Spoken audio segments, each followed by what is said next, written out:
Hello, everybody, and thank you for tuning in to the Liberty Report. With us today is Chris Rossini, our co-host. Chris, good to see you today. It's great to see you. Thank you, Dr. Paul. Very good.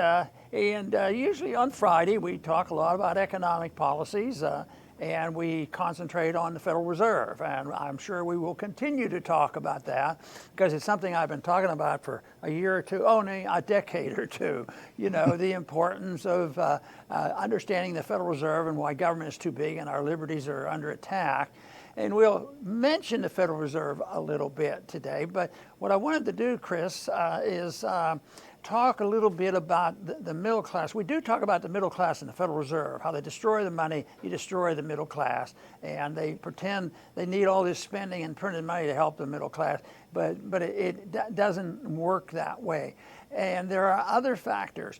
Indirectly, they're related to what the Fed does, because if it's a government policy, they have to have money, and where do they get the money from? The Fed. So they are connected. But I want to talk a little bit, about the individual things, some of the policies that we have. Currently, one thing I see that has really played havoc, we have the correction going on in the economic system with the stocks going down and a lot of chaos there. So the middle class is suffering from that, and we are in a recession. It's only being tided over a bit because they're printing money like crazy.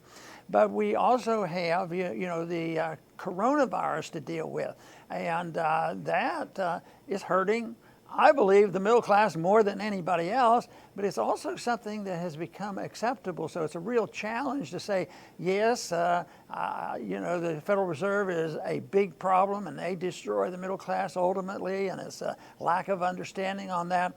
But just think of the lack of understanding of how to deal with the coronavirus. Our position isn't to just ignore it, it's to pay attention to it and take care of it in a proper manner, but not to build up such hysteria and fear and getting people, doing things that are crazy. And once again, who suffers the most? We already noticed that it isn't the big corporations. Some of these big corporations are making more money than they ever made before, but it's the little shopkeeper, the salons and different stores, and they're closed, and it looks like some of them say, we'll never open again. So middle class has really received a blow, and that's on top of the ongoing attack of the middle class, with the Federal Reserve System.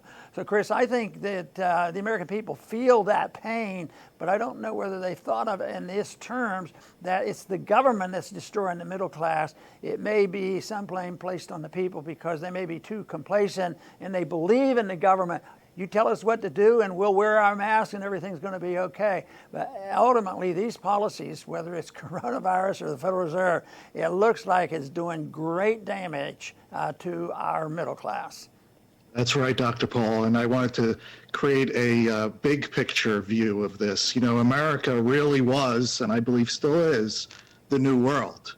It was created in a world and a history that was just dominated by power, by elites living off of everybody else, top down from start to finish.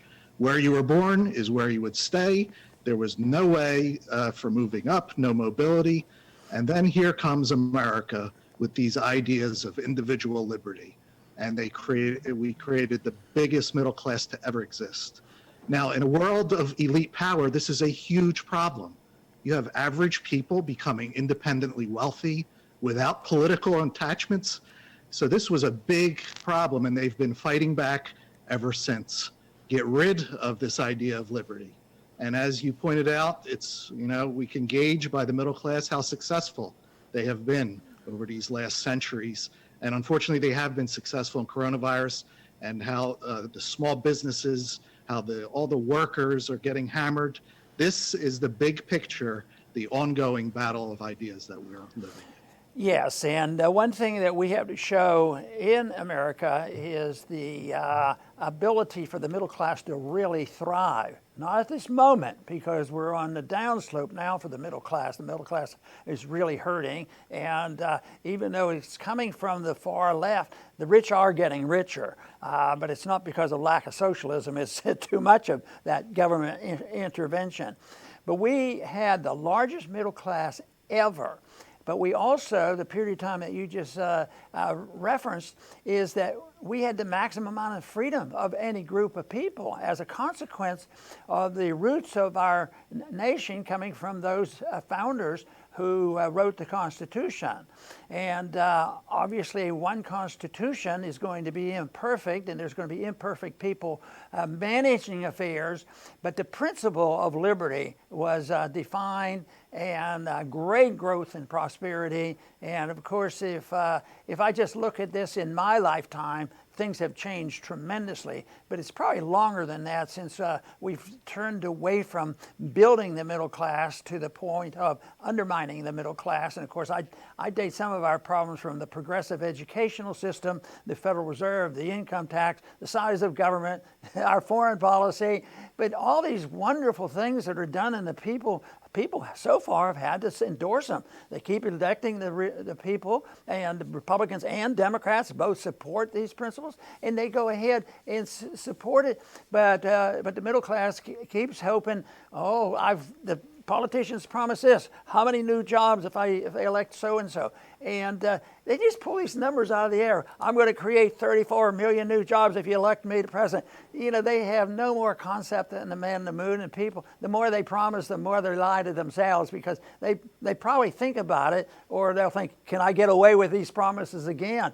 Because it never seems to pan out. And it's not unique. I mean, there are days when I feel some of this stuff coming from the far left is overwhelming. But the problems we face philosophically are very much bipartisan. And that's what we have to understand, and we have to understand where it comes from. It doesn't come from, the people demanding that they have their liberty taken away from them. It comes from the people being deceived into believing that the government can take care of them. And that's where the dependency comes. People get dependent on the government. They believe these stories because it's wishful thinking, because the temptation is so great that, if you do this, you're going to have prosperity forever, and you won't have to worry about it. And instead of stopping and say, hey, that's too good to be true. So the welfare system and the social system doesn't work. And what it does, the penalty falls on the laps and falls on the shoulders of the people who were energized to support it. And that is, the middle class votes for all this, and yet what we want to talk about today is, no matter what program it is, whether it's saving us from coronavirus or fighting these wars or whatever, the greatest penalty falls on the middle class and the loss of liberty. At the same time, it gives, the most annoying part is, at the same time it gives an edge to the far left and say, see, your system of liberty, see, the founders were completely wrong. We don't even like the Constitution. What we want are smart people running the country, and that is a philosophic challenge, and the middle class has to come around, because it's going to end when the middle class just walks away from this. And that'll be the day. I think it's starting already on coronavirus. People say, leave me alone. Unlock the doors. Let me go out. Let me go back to work. Let me open my business. But they say, yes, but somebody might die. And that is a stretch and a distortion, because nobody wants anybody to die. But Chris, what's been happening now? We're getting evidence now that more people are dying from the lockdown than they die from the virus. And yet there's always these promises: we're going to save you. We're going to save you from any financial problems, any health problems. We'll save you from coronavirus, and we're going to bring peace to the world. At the same time, we're building up the biggest military operation in the history of mankind. Dr. Paul. As you mentioned, dependency is big. That's one of the ways that these old world ideas of elitism have been implemented to whittle away at the middle class. They've been fighting back ever since 1776. And like you mentioned, central banking was one of the tools, because that politicized the money, and the corporations, and the income tax was another huge one, where everything that you earn first belongs to the government, and they're going to decide how much you're going to keep of it. Then the wars, endless wars for over a century that we've been in, and that is the surest way to destroy the middle class of the country. And then finally, the dependency that you mentioned. Dependency is like oxygen to these people. You are to depend on them. And now we read, in the news that 50% of this country somehow is getting federal money from the federal government. It's, this is how you abolish the middle class, by helping them.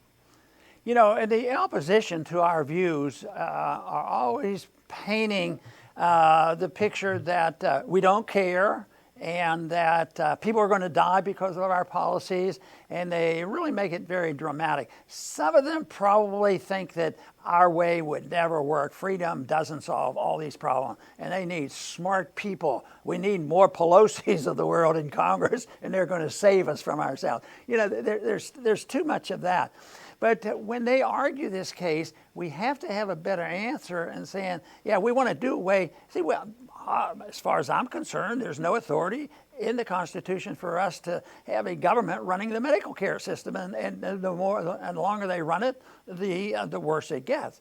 But the answer to this is that up until recent decades, these problems were taken care of through voluntarism. That doesn't sound like a horrible term. Voluntarism, people are thriving, they have jobs, you have sound money, and then if you have problems to solve, it's going to be through voluntarism. All associations will be voluntary, economic associations as well as social associations. It would be all be done by voluntarism. But the option for that, if you're not in favor of voluntarism, you have to accept the principle of authoritarianism.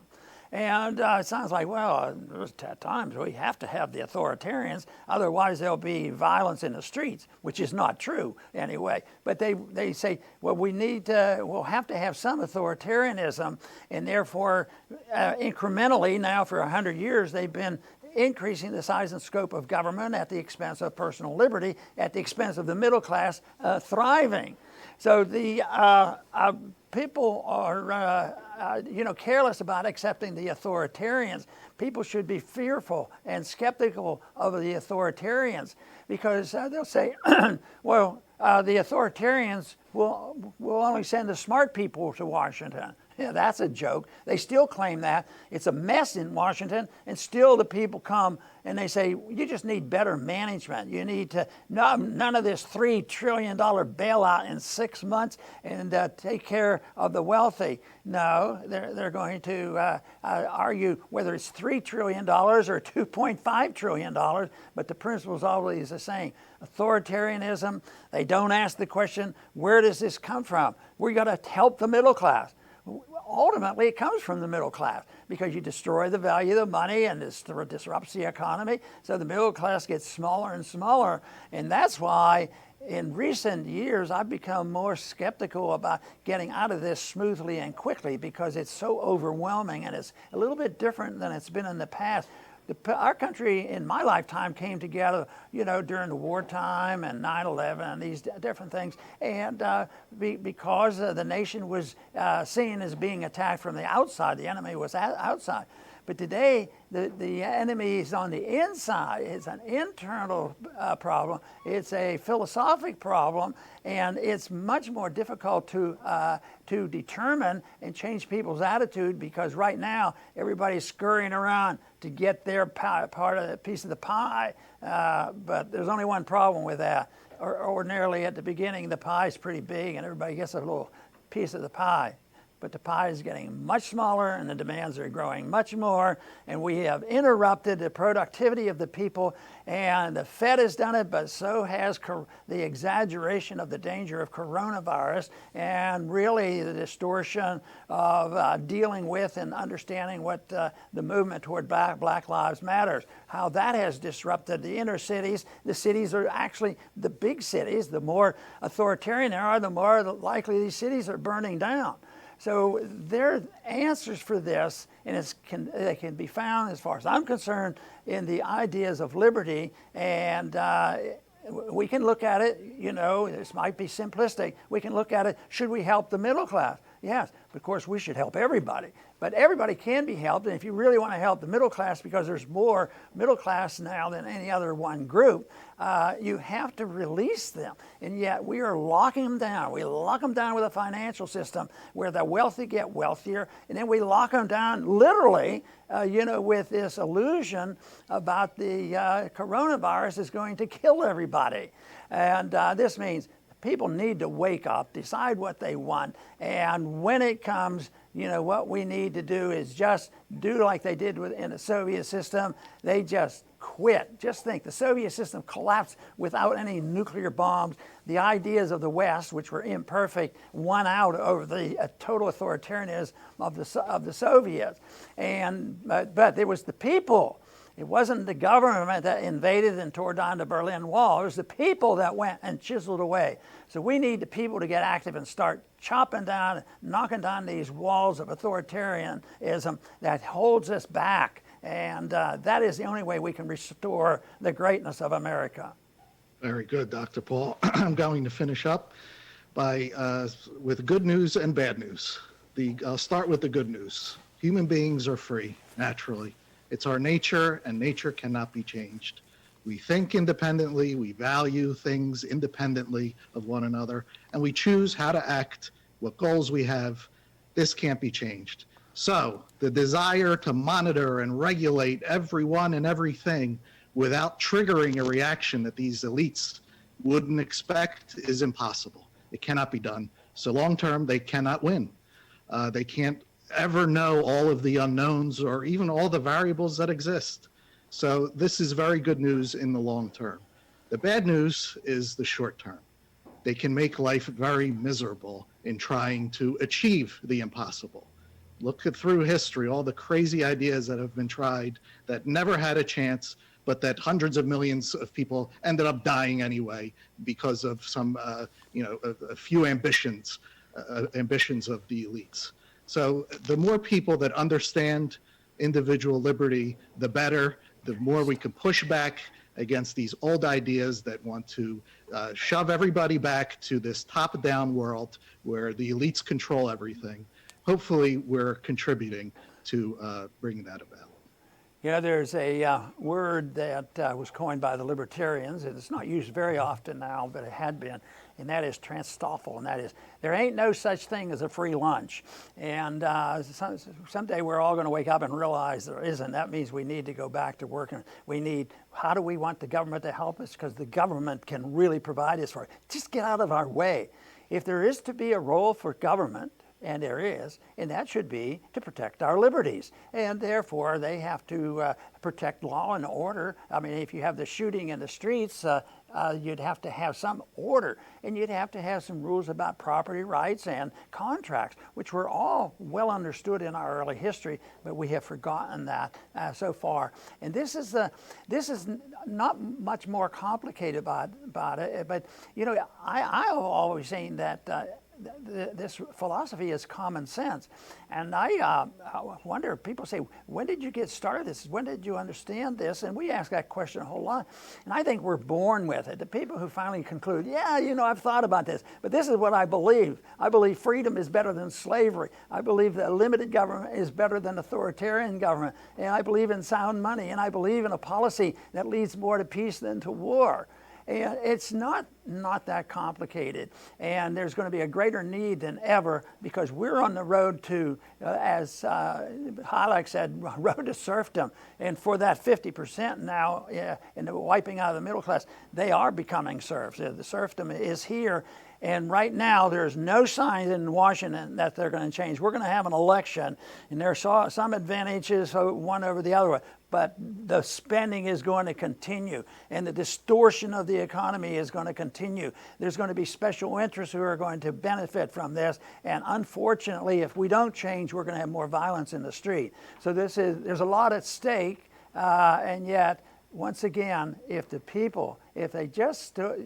middle class just stood up and were enough and just say, I've had enough of this. And in a way, we've seen some of that, with coronavirus. The rules were very, very strict. And some people just went and they put enough pressure on their governor and says, yeah, you win. I'm open up the doors. You can go and organize. You can go out for dinner again.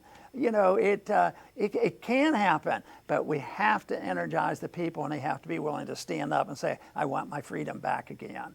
So that's our goal here, and I think it's an achievable goal, and it's a necessary goal, but it won't come easily. So Christopher, I want to go ahead and close, with this, and just direct this attention to the viewers today to thank them so much for tuning in, especially on our Fridays when we talk about the Federal Reserve and the middle class and the undermining that occurs. So, and once again, I am pleased that we do have a growing audience, and hopefully you'll come back to visit the Liberty Report soon.